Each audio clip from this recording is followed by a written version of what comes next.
और इस प्रकार का शूट स्पॉट है, आप देख सकते हैं। और हमारी ये सारी टीम है और ये हमारे भैया गोस्वामी जी हैं, अभी इनसे भी मिलवाता हूँ। और इस प्रकार का डेकोरेट हुआ है जो कि बहुत ही खूबसूरत गाना आप सभी के बीच में हमारा आ रहा है। और उम्मीद आशा ये करते हैं कि हमारे चैनल को अपना प्यार स्नेह दीजिए।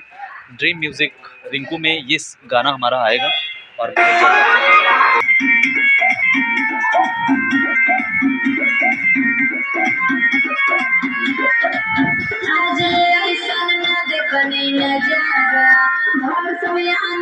लेके बोली छाड़ा